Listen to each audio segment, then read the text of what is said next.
7వ అధ్యాయం చేయండి. 7వ అధ్యాయం దయచేసి 27 వచ్చిన చదువుదాం మాట తెలుపుతారా? చదువుతాను. ఇజ్రాయేలు దేవా, సైన్యాధిపతి యెహోవా, నీ సంతానం కలగజేస్తుందని నీవు నీ దాసుడే నాకు కనుక ఇలాగూ నీతో మనవి చేస్తున్నాను. నీ దాసుడే నాకు ధైర్యం కలిగాను. యెహోవా నా ప్రభువా, మేలు చేయడానికి నీవు నీ దాసుడే నాకు తెలుసున్నావు. నీ దేవుడైన కనుక మాట ఎత్తావు. అంటే దయచేసి నీ దాసుడైన నా కుటుంబం నిత్యము నీ సన్నిధి ఉన్నట్లుగా దాన్ని ఆశీర్వదించుము. చూడండి ఎంత గొప్ప ప్రార్థన. నిత్యము నీ సన్నిధి ఉన్నట్లుగా నా కుటుంబాన్ని ఆశీర్వదించుము. ఎవరి యొక్క చేయగల చెప్పండి. దేవుని యొక్క హస్తం మన కుటుంబం మీద ఉండాలా. దేవుని యొక్క కాపుదల మన కుటుంబం మీద ఉండడం వలన దేవుడు వారికి తోడుగా ఉండి ఆరోగ్యం ఇచ్చి, బలం ఇచ్చి, శక్తి ఇచ్చి, అన్ని విధాలుగా మనకు తోడుగా ఉండున్నాం.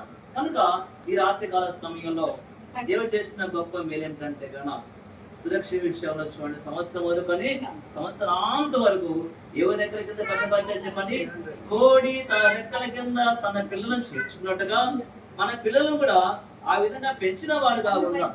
కనుక దేవుడు ఇచ్చిన ఆయుష్కాలం బట్టి, దేవుడు చెప్పిన ఆశీర్వాదం కాబట్టి మన జీవితంలో గొప్ప మేలు పొందుకోవాలని దేవుని యొక్క వాక్యం తెలియజేస్తున్నది. కనుక ప్రేమ దేవుని కదా, కనుక యెహోవా ఆశీర్వాదము ఏమొస్తుంది చెప్పండి? ఐశ్వర్యం ఇస్తుంది. దేవుని యొక్క ఆశీర్వాదం అనుకుంటే చాలు.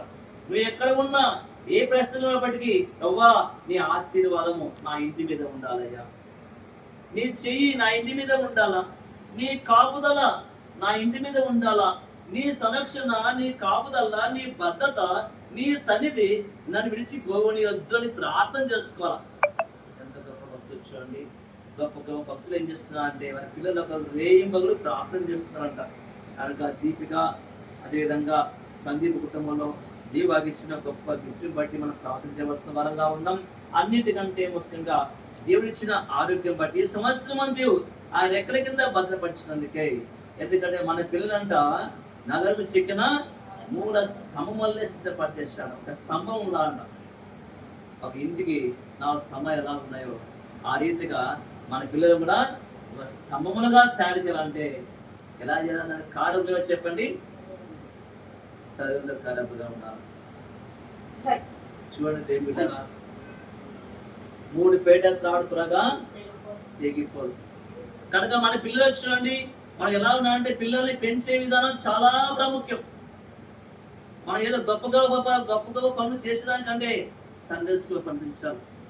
సందీపం అదే కాదు వారము ఎక్కడ రావాలా? మందరికి రావాలా. నేను సాలని చెప్తుందా, మందరికి రావాలా. ఇప్పటి నుంచి ఈ నూతన సంవత్సరంలో, ఈ 3వ సంవత్సరంలో దేవుడు ఇచ్చిన కాపుదలను బట్టి కుటుంబం అంతా యెహోషువ కుటుంబం వల్లే నేను, నాకు ఇచ్చిన పిల్లలు 2 కానీ 3 కానీ, నేను, నా భార్య 2 పనులు కలిసి ఎక్కడ చెప్పండి నీ మందిరంలో గడపాల ప్రభువా. నీ మందిరంలో ఉంటే నాకు ఆనందం ఉంటుంది ప్రభువా. నీ మందిరంలో ఉంటే సంతోషం ఉంటుంది తండ్రి. పర సంబంధమైన జ్యోతిర్మయుడకు శ్రేష్టమైన వరం నాకు ఇచ్చావు. ఆ వరమే గొప్ప గిఫ్ట్ పిల్లలు. ఈ పిల్లలను ఎవరికి అప్పచెప్పాలి చెప్పండి? ఏసైకి అప్పచెప్పాలి ప్రభువా. బైబిల్ ఒక స్త్రీ ఉంది, జబదేవ్ కుమార్ యొక్క భార్య. జబదేవ్ యొక్క కుమార్ యొక్క కుమార్ ఏం చేసిందంటే చూడండి, స్థలం ఏం చేసిందంటే దేవుని యొక్క సన్నిధి తీసుకొచ్చిందట. యేసు దగ్గరికి వచ్చి ఏమంటుందంటే, అయ్యా నాకు 2 కుమారులు ఉన్నారు, నేనేం చేయాలనుకుంటా అంటే ఒకరు మీ పక్కన ఒకరిని కుడి పక్కన ఒకరిని నిలబెట్టుకోండి, మరొకరిని ఎడమ ప్రక్కన నిలబెట్టుకొని చెప్పాడు. అమ్మా ఇది సాధ్యమేనా అంటున్నారు ప్రభు. ఎందుకంటే నీ దగ్గర ఉంటే క్షేమంగా ఉంటారయ్యా. నీ పెంపకం చాలా పెంపకము. నేను ఒకవేళ బయటికి వెళ్ళిపోతే నా పిల్లలు ఎలా నాకు తెలియదు. నువ్వు నీ పక్కన ఉంటే కన్నా వారి క్షేమం చూస్తావు, వారి భద్రత చూస్తావు, వారిని కాపాడుతావు. వారు చెడు వేస్తా దూరంగా కాపాడటం అంటే నీ కాపుదల చాలా ప్రాముఖ్యం. ఏసే దగ్గర ఉంటే ఏమని చెప్పడాక ఆహారం పడుతుందా చెప్పండి. 5 రొట్టెలు చెప్పడమ్మా, 2 చేపలు, ఎన్ని కప్పలు చెప్పా సందీపు? ఎన్ని కప్పలు చెప్పు? 12 కప్పలు. ఎంతమంది తిన్నారు? 5,000 మంది తిన్నారంట. ఇంకోసారి ఎన్ని కప్పలు మిగిలిన చెప్పండి? 7 కప్పలు మిగిలాయి. ఎంతమంది ఉన్నారు? గొప్ప దేవుడు దేవుడా. 2 గంపలు మిగిలాయి. 7 గంపలు మిగిల్చిన దేవుడు ఆయన దగ్గర ఉంటే ఆహారం కొరత ఉండదు, వస్త్రం కొరత ఉండదు. నిశ్చయముగా నీ చేతుల కష్టాయుతమును దేవుడు నిన్ను దీవించేవాడుగా ఉన్నాడు. కనుక మన జీవితాల్లో గొప్ప ఆశీర్వాదం ఏంటంటే ప్రభువును కలిగి ఉండుట. ప్రభువు కలిగి ఉన్న వారికి దేవుని యొక్క దీవెనలు మెండుగా ఉంటున్నాయి. వారు ఎక్కడ ఉన్నా, వారు చేస్తున్న ప్రతి ప్రయత్నంలో ఎవరు తోడుగా ఉండాలా? యేసయ్య హస్తం నీ ఇంటికి తోడుగా ఉండవలన, యేసయ్య హస్తం మన పంట మీద తోడుగా ఉండవలన, దేవుని కాపుదల మన ఇంటి మీద ఉండవలన దేవుడు చూడండి ఎలా ఆశీర్వదిస్తున్నాడు చెప్పండి. 30 60 100 ఆశీర్వించే దేవుడు. ఆ చేతులు నిత్యం ఆశీర్విస్తూనే ఉంటాడు. ఆశీర్వాదం కావాలంటే ఆయన బిడ్డగా జీవించాలా, ఆయన కుమారుగా ఉండాలా, ఆయన మాట వినే వారంగా ఉండాలా. ఈ యొక్క నూతన సంవత్సరంలో సురక్షిత ద్వారా ఆ కుటుంబానికి ఒక సూచన చెప్తున్నాడు. మీరిద్దరు కలిసి ప్రార్థన చేయాలి. మీరిద్దరు కలిసి ఎప్పుడు ప్రార్థన చేయాలి. సంధి ప్రార్థన చేస్తావా? చేయాలి. ప్రభా సంవత్సరం అంతా కాచి కాపాడేవాళ్ళు తండ్రి. నాకు ఇచ్చిన గొప్ప గిఫ్ట్ బట్టి వందలు తెలియజేస్తున్నాను ప్రభా. ఈ గిఫ్ట్ ఏం చేయాలి ప్రభా? ఏం చేయాలా? ఎవరికి ఇవ్వాలా? ఆ తల్లి ఇద్దరు ఇచ్చేసింది. ప్రార్థన చేయాలి. ప్రభా నాకు ఇచ్చిన ఇద్దరు గిఫ్ట్ ఇచ్చారు. ఈ గిఫ్ట్ ఇప్పుడు నీకు అప్పగిస్తున్నాను ప్రభా. వారు పెంచడానికి నాకు తగిన జ్ఞానం తెచ్చి ప్రభా, తగిన వివేకం తెచ్చి ప్రభా. ఇక నుంచి నేను నా పిల్లలు కలిసి నా భార్య పిల్లలతో నీ స్థలంలో కూర్చుంటాం ప్రభా. 108 కింద చెప్తున్నాడు, యెహోవా యందు భయభక్తులు కలిగి ఆయన త్రోవలో నడుచునంత నిశ్చయముగా నీ చేతుల కష్టాయుక్తమును అనుభవిస్తాం. కష్టపడుతుంటాం కానీ అనుభవిస్తున్నామా? సంచుల్లో వేస్తుంటాం కానీ అది రంగుతుందా? సంచిగా అని చెప్పండి, రంధ్రం ఉంటుంది. మనకు తెలియకుండా జారిపోతూనే ఎలా జారిపోదో తెలియదు. మనం చూసి ఎంత సంపాదించానే ఏమి లేదు. కారణం ఏంటి? దేవుందా పొరపాటు, నాదా పొరపాటు.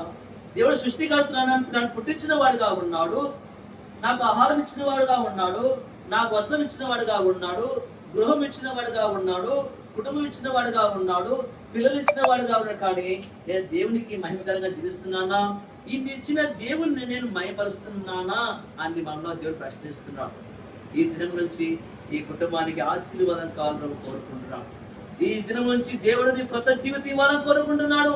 ఈ దినం నుంచి దేవుడు నీ కుటుంబాన్ని జీవించాలని కోరుకుంటున్నాడు. నీ చేతులను బలపరచాలని కోరుకుంటున్నాడు. ఆయన చేతికి రావాలంటే నా కుమారుడా నీ హృదయము ఎవరికి ఇవ్వాలి చెప్పండి? సందీపో నా జీవితం నీకే ఇస్తున్నాను తల్లి. గడిచిన దినాల్లో గడిచిన సంవత్సరం ఎన్నో కోల్పోయిన వాడుగా ఉన్నాడయ్యా. ఈ సంవత్సరంలో నూతన సంవత్సరం నా జీవితం నీకు అర్పిస్తున్న వాడుగా ఉన్నాను ప్రభా. నాకు తోడుగా ఉండి ప్రభా, శ్రేష్టమైన ఇవి ఇచ్చిన వాడుగా ఉన్నావు, శ్రేష్టమైన కుటుంబం ఇచ్చిన వాడుగా ఉన్నావు, శ్రేష్ఠ రక్షణ ఇచ్చావు ప్రభా. నా జీవితంలో నేను మయపరిచే భాగ్యం తెచ్చమని ప్రభు ఎల్ల కాలం మయపరుస్తూనే ఉండాలి. కనుక ప్రేమ దేవుడరా, కనుక నీవు దేవుడు చెప్తున్న మాట ఏంటంటే నీవు జీవిత సంవత్సరంలో అధికమని చెల్లించిన దేవుడు.